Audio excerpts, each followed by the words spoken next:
है तो उसका वैल्यूज डेवलपमेंट भी अच्छा हो रहा है।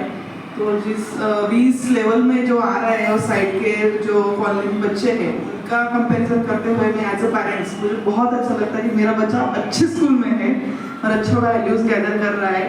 तो ये बात बहुत आज के युग में जो मैडम की बात रिपीट करना चाहूँगी कि सिर्फ सीखना ये सब कुछ नहीं है, तो उसके साथ व्हॅल्यूज भी उन्होंने संस्कार भी लेने हैं, क्योंकि अपयश फसवायची एक क्षमता असलीच पाहिजे मुलांमध्ये। फक्त की सगळं चांगलंच पाहिजे, सगळं मिळालंच पाहिजे, आपण एक पालक म्हणून आपण हा विचार करतो की आपल्याला जे मिळालं नाही ते आपल्या मुलांना मिळालं पाहिजे, असं जे आपलं आहे। आपल्या आयुष्यातलं एक साधं उदाहरण सांगते। एक पेन्सिल आपण एका पेन्सिलवर पूर्ण महिना काढायचो, एका इरेजरवर 6-6 महिने काढायचो। आता आपण एका आठवड्याला किती पेन्सिल बदलवून देतो, इरेजर किती बदलतात।